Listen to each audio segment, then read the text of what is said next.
Hi guys, welcome back to my channel. It's me Aditi and today is day 12 of my DSA journey and a reminder to you guys कि तुम लोग भी पढ़ाई कर लो। बज रहा है सुबह के 7 और मैं रनिंग के लिए, एक्सरसाइज के लिए, वॉक के लिए आ गई यहाँ पर। और मुझे इतना अच्छा लग रहा है ना, इतने सारे लोग एक्सरसाइज कर रहे हैं, घूम रहे हैं। और ये देखो पीछे ये लोग वॉक पर जा रहे हैं और मतलब this is a good sign. पहले मेरे को होता था कि नहीं यार, आई नीड कंपनी, और मैं बिना कंपनी के कोई चीज़ करती नहीं थी कि अगर मुझे सुबह वॉक पे जाना है तो मैं अपनी किसी दोस्त को फ़ोन कर रही हूँ कि चल वॉक पे चल रहा है। अगर सामने वाला मना कर दे रहा है तो मैं नहीं जा रही हूँ वॉक पे।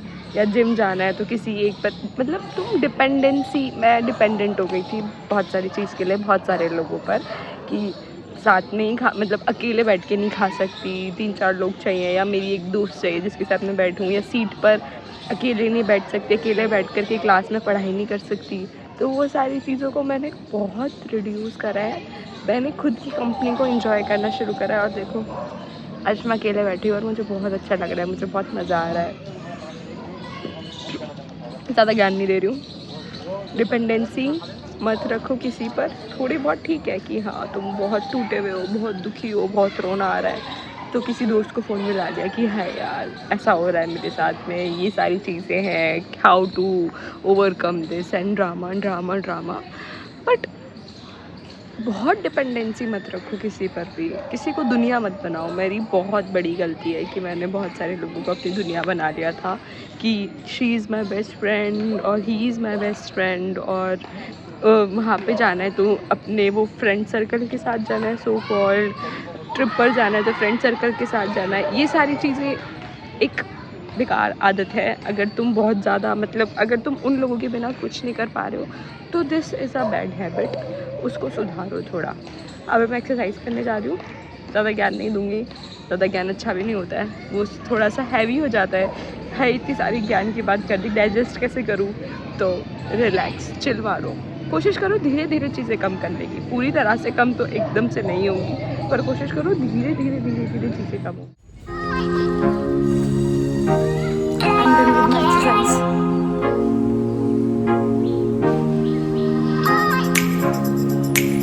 Glow up or what?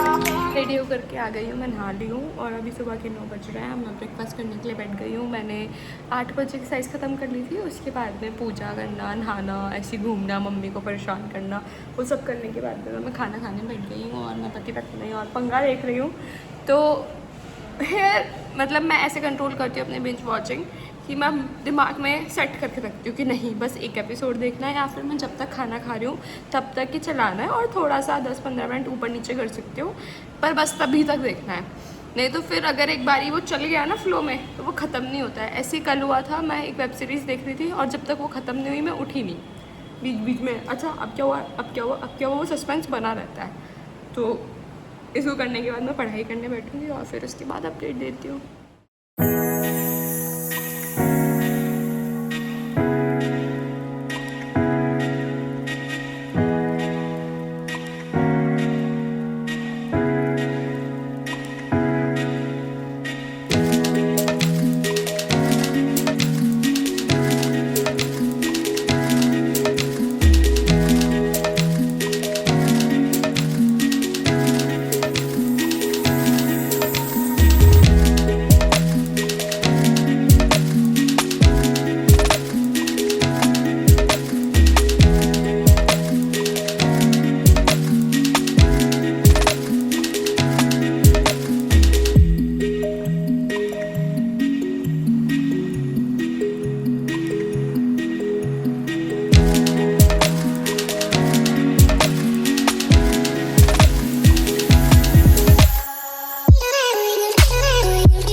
बहुत टाइम लैप इंजॉय कर लिया और अभी बज रहे हैं शाम के 6:08 हो रहा है। तो यस, फिर बाकी वीडियोस में देख ही लिया था। उसके बाद मैंने थोड़ी सी पढ़ाई करी थी खाना खाने के बाद, और ना मेरी दवाई लेने के बाद मुझे ना बहुत गंदी नींद आती है, तो मैं सोने चली गई थी और वो सोते सोते 3-4 घंटे निकल गए, पता ही नहीं चला। उसके बाद मैं उठी, फिर मैंने लंच करा और फिर थोड़ा सा बहुत पढ़ाई करी और हियर आई एम। तो जैसा मैंने बोला था कि ऐसे ऐसे पढ़ाई करो, मैंने बताया भी था मेरी प्रीवियस वीडियोस में कैसे कैसे पढ़ाई करनी चाहिए, और मैंने अब तुम्हें दिखा भी दिया, विजुअल रिप्रेजेंटेशन भी दे दिया, तो अब तुम्हें ज़्यादा अच्छे से समझ आ गया होगा। मैंने मना नहीं करा वीडियो देखने के लिए। अगर अब तुम्हें पता ही नहीं है कि बाइनरी सर्च करता क्या है तो तुम उसके क्वेश्चंस कैसे सॉल्व करोगे। वीडियो देखो, कॉन्सेप्ट समझो, नोट्स बनाओ और सूडो कोड फिर खुद से लिखने की कोशिश करो। उसके बाद में फिर तुम कोड कर फिर चेक करो कि तुम्हारा सूडो कोड ठीक है या नहीं है। मेरे में थोड़ा सा एरर आ गया था, वो भी चल जाता, बट मैंने एक्स्ट्रा में लिख दिया था। अभी मैं नोट्स दिखा दूँगी अपने कि मैंने कैसे बनाए थे आज के। उसके बाद में फिर मैंने कोड करा, फिर मेरे कोड में भी एरर है, मेरे हर कोड में एरर आता है, मेरे फर्स्ट अटैम्प्ट में हमेशा एरर आता है। मैं उसको डिबग करती हूँ, नहीं होता तो ChatGPT से पूछती हूँ कि क्या दिक्कत आ गई।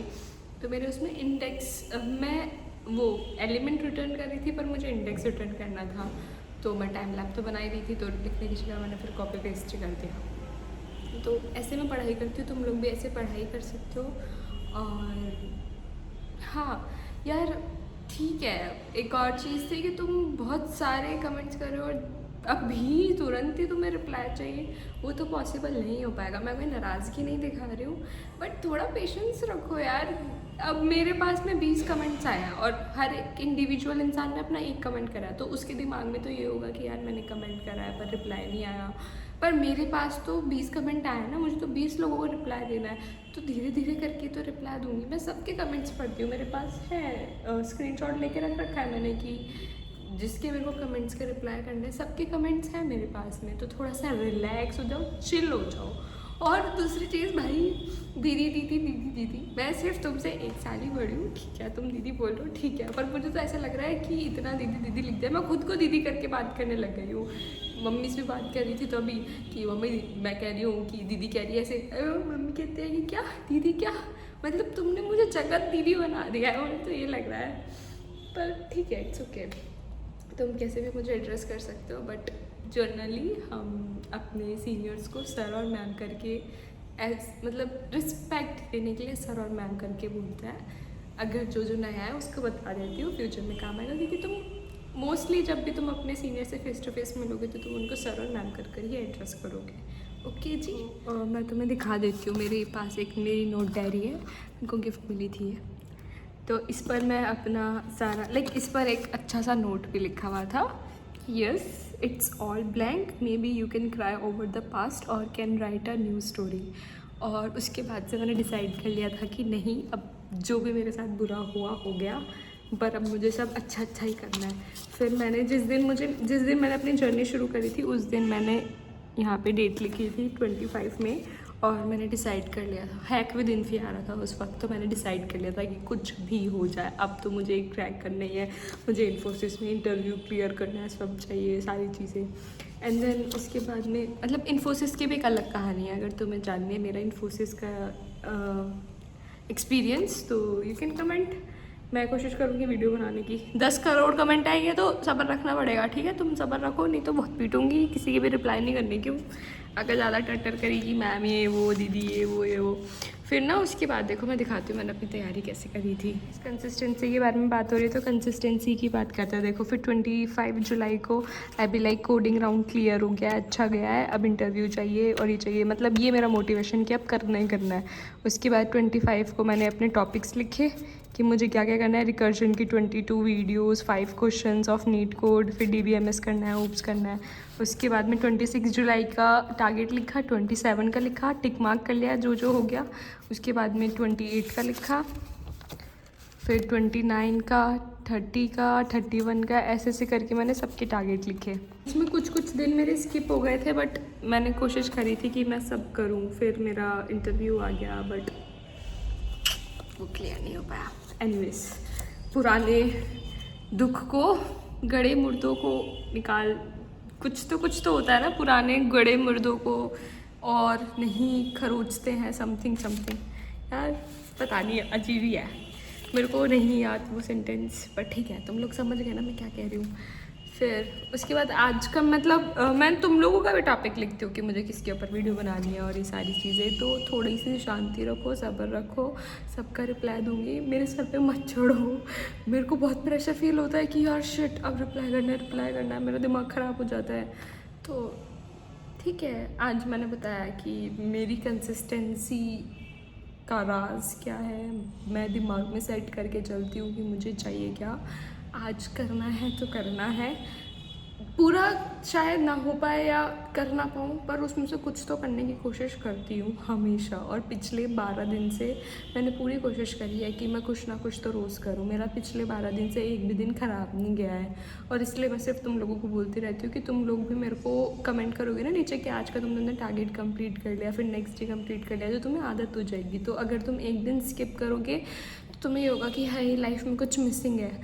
फिर तुम रोज़ तुम्हारे अंदर फिर कंसिस्टेंसी आ जाएगी।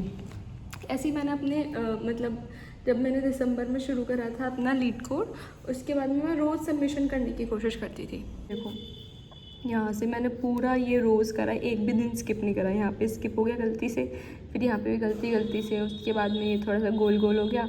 फिर मेरे इंटरव्यू का पीरियड में मेरा देखो कितना लाइट ग्रीन है, क्योंकि बहुत सारे सबमिशन करे थे मैंने, 6 सबमिशन, 18 सबमिशन, 9 सबमिशन, ऐसे। कंसिस्टेंसी मेरे बोलने से नहीं आएगी। जब तक तुम अपने दिमाग में सेट करके नहीं बैठते कि तुम्हें पढ़ाई करनी है, तब तक कुछ नहीं हो सकता। कितनी भी वीडियो देख लो, तुम्हारे अंदर मोटिवेशन नहीं आएगी अनटिल अनलेस तुमने अपना मन बना लिया है। समझ आया?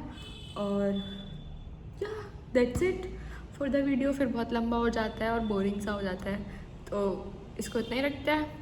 बाकी की सारी बातें नेक्स्ट वीडियो में करेंगे, जल्दी करेंगे। और सोच रहा हूँ एक लीड कोड बेसिक से कि लीड कोड क्या होता है क्या नहीं होता है। वैसे तो बहुत सारी वीडियोस पड़ी हुई हैं, पर मेरे पास एक कमेंट आया था कि लीड कोड कैसे यूज़ करते हैं सारी चीज़ें, तो वो भी एक अच्छा सवाल है फॉर द बिगनर्स। और मेरे चैनल पर बहुत सारे फर्स्ट ईयर और सेकेंड ईयर के लोग हैं, तो उनके लिए अच्छा रहेगा। तो I think may be next video leet code के बारे में हो। एंड या that's it for the video. और तुम अब पढ़ाई करो, कंसिस्टेंट रहो, और थोड़ा थोड़ा रोज़ कुछ करो, ठीक है? Okay, bye.